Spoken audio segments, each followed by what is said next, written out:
George Petros with USA Today stated that the suicide rate has continued to climb, reaching a new peak in 2023 of 50,000 deaths by suicide in the US alone.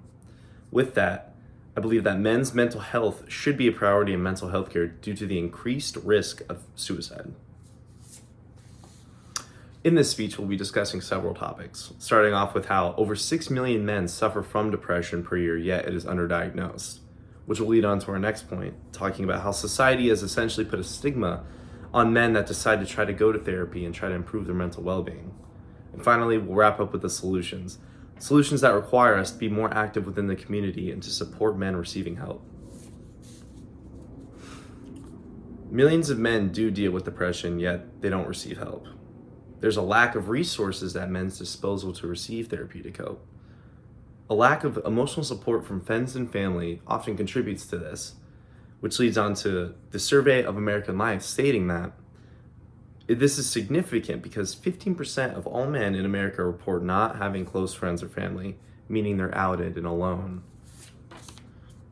The American Perspective Survey on suicide statistics later then states, for younger men it's even worse, with 1 in 4 men under age of 30 reporting that they have no close social connections, meaning they're alone. They have no one to fall back onto.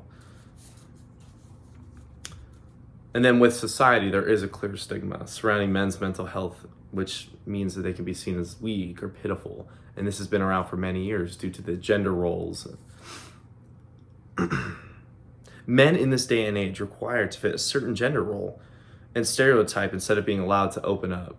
Men are typically seen as quiet, strong, emotionless. However, in this day and age, it's normal to be open and normal to talk about your feelings. However, this stigma still stays on men.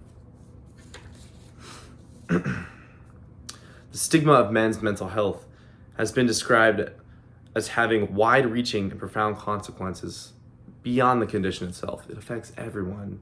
The negative emotions from men can affect your family, your friends. McKenzie with the American Journal of Men's Health states that the stigma negatively impacts men's mental health seeking and the use of services amid impending disclosures, diminishing social connection, and amplifying economic hardship. That was a lot of complicated words, so to simple it down, she's basically stating that that men aren't receiving the help, and this is not only affecting them, it's affecting society, it's affecting connections with other people and hardships. It's not good. However, on the bright side, we as a community can support men in receiving help. My first solution would be that we erase the stigma surrounding men. As men, we should be able to open up to anyone and be able to talk about anything and not have to feel bad about ourselves or almost be made fun of or outed by our family and friends just because we're being vulnerable for once. Another thing we could do is to check up on our male counterparts and truly asking them how they are. But when I say truly asking is you really mean what you're asking. It's very easy for men or for people dealing with depression or thoughts of suicide to be, oh, I'm fine. I'm doing okay. When in reality, they're not. They're just trying to cover it up. Or they'll say, oh, I'm just tired. No, they aren't. You really have to get into them in order to open them up and see how they really are.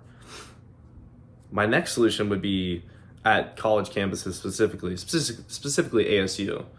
At ASU specifically, we can offer more interactive therapeutic programs to deal with the stereotype. As a student, I feel like I haven't heard much about receiving help or therapeutic help for depression and suicide, which is pretty common in college. It's very stressful. You gotta deal with exams. It costs a lot of money. You're away from your family and close friends. I feel as if ASU should provide almost more services and make it more clear that that is available to students.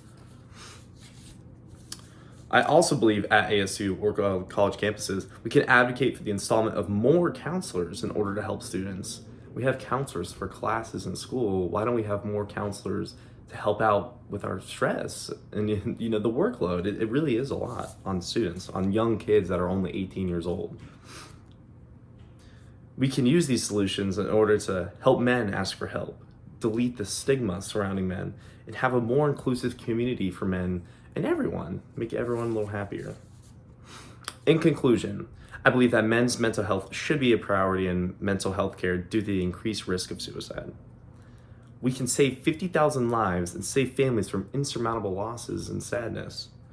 By prioritizing men's mental health, we do not only save lives, but also foster a more compassionate and caring society for men.